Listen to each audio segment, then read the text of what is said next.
Hey guys, my name is Alejandro Picasso, and today we're going to learn how to do the Droneception pictures you see online, and we're going to be using the DJI Phantom 4 Pro 2.0, so let's get started.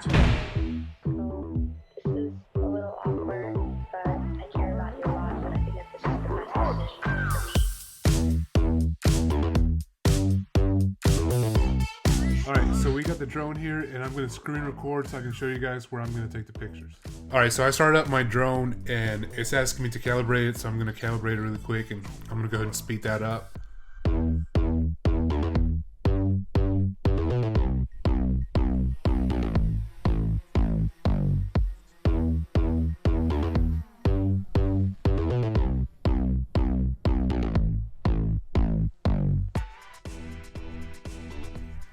So essentially, we want the church to be on the top of the hill, right? So we're gonna start on the left side on this picture, go up 20 feet, face the building, angle down a little where you can see the ground and you can see the church in the background. Take the picture, then go up 20, 30 more feet, move forward 20, 30 more feet. You just wanna cover more ground and still have the church building on the shot. Take another picture, and then you go up even further, go forward even further, while still keeping the church within the frame. Where your last picture, I maxed out to 400, about 400 feet, and to my limit, and then face it straight down. So what you want your last picture to be is to have the building or the place that you want on top of the hill. You want that shot from top to bottom, like straight down. Now we're gonna take these into Photoshop and put them together and see how they turn out. All right, so let's get started. So I took my pictures into Adobe Bridge, and I have JPEG. So what I should have actually done is taken raw images on the drone, but I really wasn't thinking, but that's what I would suggest you do, so you can have a lot more freedom in changing the colors and bringing up the brightness, bringing up the shadows, bringing down the brightness, and stuff like that. If you want me to make another video on how to manipulate RAW and how that makes a difference between a JPEG and a RAW image, let me know, and I'll work on getting that video done. All right. So anyways, so I went to a bridge. I picked the ones that I wanted to use, which I took too many pictures. It's always good to take a lot of pictures because then you have a lot more options to work with. So I took those, I changed the colors on them, I adjusted them to however I wanted. I changed the tint so it could match all the other pictures, and once I got done with that, I moved them on to Photoshop, and here they are. These are the 4 that I ended up using, starting with this one facing the building, and then the next one, the next one, and the next one. Okay, so what we want to do is first, let's go ahead and add a layer mask to all of these, because we're gonna want to make part of that image disappear so it can blend in to the image below it. And I already adjusted the size of the canvas here, but we are going to readjust it once again when we are done, because we're going to have to clip some of the picture out from left to right. But all right, let's continue. So we have the first image and we have the second image. So what I want to do is press Control T. So we'll select the image, Control T, so we can transform it. Now I want to change the perspective on it because I want these lines to match with these lines. And actually, now that I'm thinking about it, let's change the ones on the bottom here first. So let's change this first, and then we change the one on top. So select the one on the bottom, Control T, and then we want to warp it. Okay, yeah, so I forgot. Do not wait until you're done with your transformation before you add the layer mask, because it will not let you edit warp it while it's in the layer mask. So before I add the layer mask, I'm gonna move this, Control T, and then warp.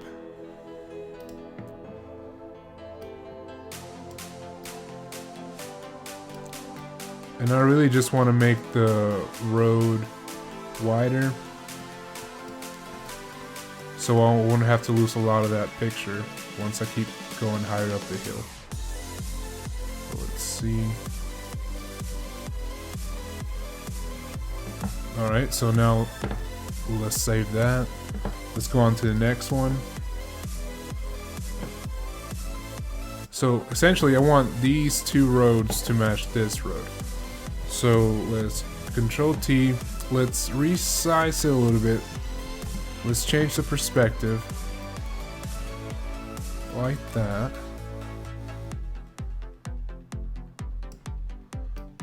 Maybe a little less.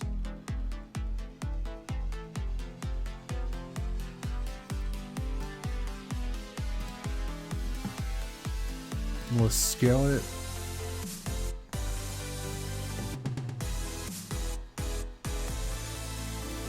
Let's distort it. There you go. That's what I want.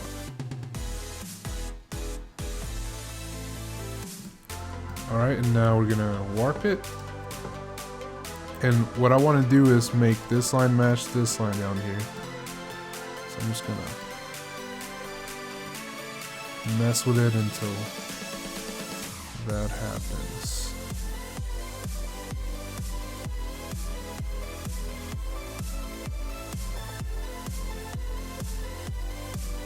And like the more you do this, like the faster you're gonna get, and the easier it's gonna be to get these pictures. It's not very difficult once you know the process. And like this is like my third time trying this out.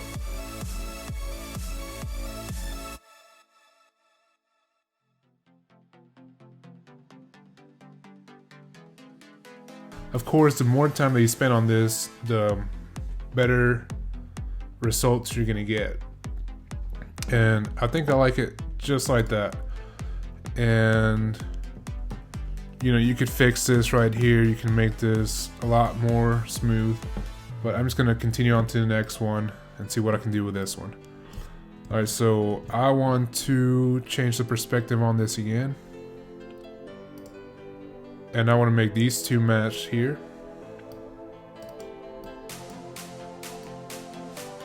And then I'm going to change I'm going to distort it where I can stretch this, make it just a little bit longer. Go back to the perspective.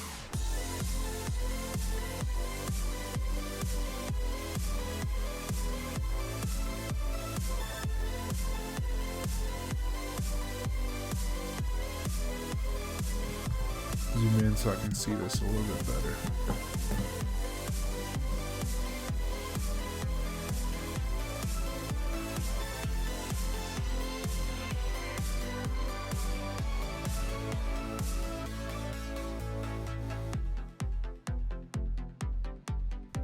And then of course I want to make it as flat as possible on top on this road, because I know my next picture I don't want to distort it that much. Alright, so we have that one. Now let's go to the last one. Let's resize this and move it to right after this playground.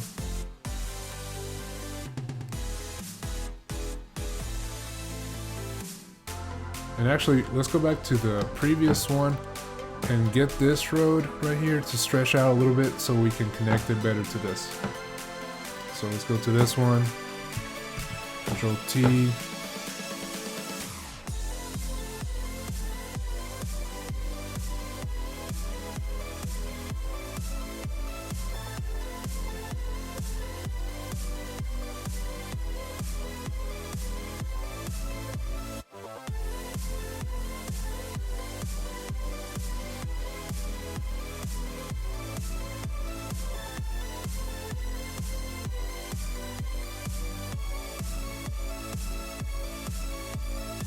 And you want to be careful to not distort this top picture too much, because that's going to be like the final building, at least in this landscape where I don't have like that many buildings around it. Usually, like if you want to do like where there's a lot of houses, you're probably gonna need to be more careful than this. All right, so let's save that right there. Okay, so now we're gonna add the mask.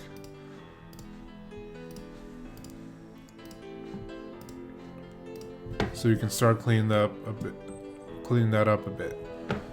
All right, so we go to the brush, make sure it's on black. I have mine set at 11 opacity and 10% flow. Let's start off with the second image. You actually don't need to take off anything on the first image. Let's start off with that one. Click on the layer mask. Let's start just blending in. I think I'm gonna make it bigger. Let's see. Just start blending that in.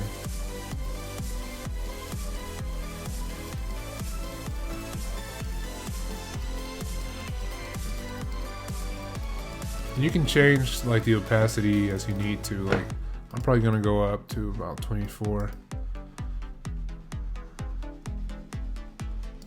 Blend that in a little bit more.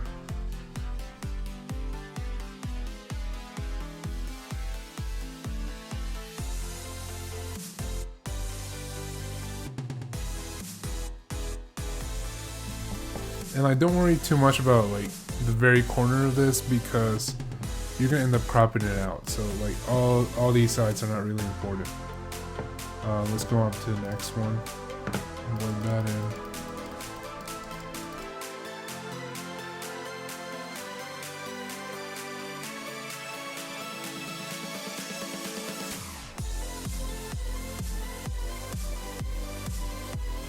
That's looking good. Let's go back. Let's go to the last image. Let's see if we can take just this whole edge here.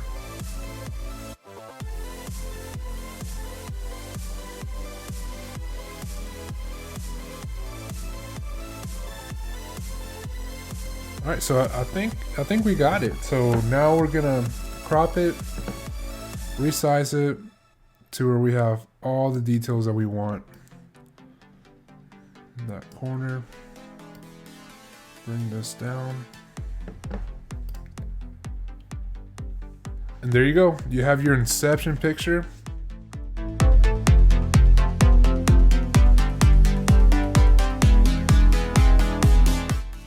Alright guys, I hope you guys enjoyed this small tutorial. If you guys have any questions or comments, or if you like the video, please like it, subscribe. I'm going to keep making videos. Probably 2 a month. If I have more time, I can make more than that. If you guys want me to talk about something specific, just comment down below and I'll do my best to get that video out there. Thank you guys for your support, and I'll have all the links below of all the stuff that I used today, camera equipment and software, and I'll have all the links down below so you guys check it out. And thank you guys. I'll see you guys again.